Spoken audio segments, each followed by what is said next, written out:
இந்த கதையை கடைசி வரைக்கும் ஸ்கிப் பண்ணாம பாருங்க. நிகழ்காலத்து அரசியல்வாதிகள் முதல் முக்கிய பிரபலங்கள் வரை அனைவருக்கும் இந்த கதை ஒரு பாடம். சந்திரகுல மன்னன் நகுஷன் 1000 அஸ்வமேத யாகம் செய்தான். 1000 அஸ்வமேத யாகம் செய்பவன் இந்திரலோக பதவிக்கு செல்வான் என்பது மரபு. அவனை கூட்டிச் செல்ல 7 சப்தரிஷிகள் பல்லக்குடன் பூலோகம் வந்தனர். ஆனால் மிகுந்த மரியாதை கொண்டவனும் உயர்ந்த எண்ணம் கொண்டவனுமான நகுஷ மகாராஜா தயங்கினார். சப்த ரிஷிகள் பல்லக்கில் தன்னை சுமந்து செல்வதை அவர் விரும்பவில்லை. முனிவர் பெருமக்களே, தங்களை சுமக்க வைப்பது பாவம், தாங்கள் அமருங்கள், உங்களை நான் சுமந்து செல்கிறேன் என்று கூறினார். அதற்கு முனிவர்கள், மாமன்னா நகுஷா, 1000 அஸ்வமேத யாகம் செய்தவரை பல்லக்கில் சுமந்து செல்வது யாம் பெற்ற வரம். இதனால் எங்களுக்கு புண்ணியம் கிடைக்கும். ஆகவே பல்லக்கில் அமரு என்று ரிஷிகள் கூறினார்கள். மனமில்லாமல் நகுஷன் பல்லக்கில் அமர்ந்தார். பல்லக்கு இந்திரலோகம் நோக்கி சென்றது. நகுஷன் முனிவர்களை பார்த்து, மெதுவாக செல்லுங்கள், கால் வலிக்கப் போகிறது. முனிவர்களே, மெதுவாக செல்லுங்கள் என்று பணிவாக கூறிக்கொண்டே வந்தார். முனிவர்கள் பல்லக்கை சுமந்து வருவதால் நகுஷன் மனம் அமைதியாக இல்லை. பல்லக்கு இப்போது இந்திரலோகத்தின் அருகில் சென்றது. இந்திரலோகத்தின் காட்சியை தொலைவில் இருந்து கண்டான் நகுஷன்.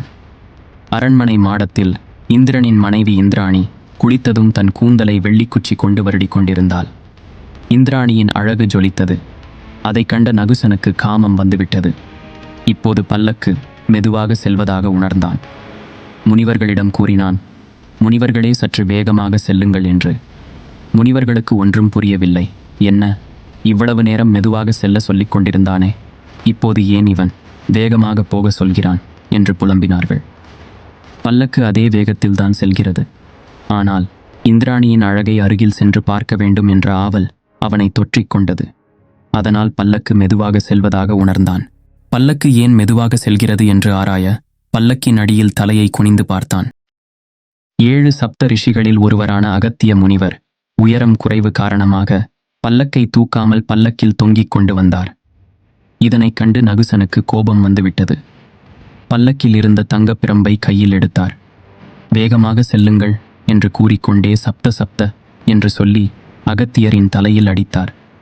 சப்த என்றால் சமஸ்கிருதத்தில் வேகமாக என்று அர்த்தம். அடி வாங்கிய அகத்தியருக்கு கோபம் தலைக்கேறியது. இவ்வளவு பெரிய மகரிஷியை நீ சர்ப்ப சர்ப்ப என்று தலையில அடிக்கிறாய், நீ சர்ப்பமாக கடவது என்று சாபம் வழங்கினார். அடுத்த நிமிஷம் பூமியில் நகுஷ மகாராஜா பாம்பாக சாபம் பெற்று காடுகளில் அலைந்தார். பாருங்கள், காலையில் பெரிய மகாராஜா, மாலையில் அற்ப பாம்பு. பெரிய பெரிய இடங்களுக்கு செல்பவர்களுக்கு ஆசைகள் அதிகமாக இருக்கக்கூடாது. அவ்வாறு இருந்தால் அனைத்தும் இருந்தும் இல்லாமல் போகும் என்பதற்கு நகுசனின் கதை ஒரு சான்று.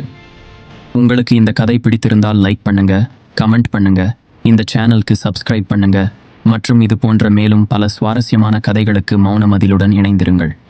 தேங்க்ஸ் ஃபார் வாட்சிங்.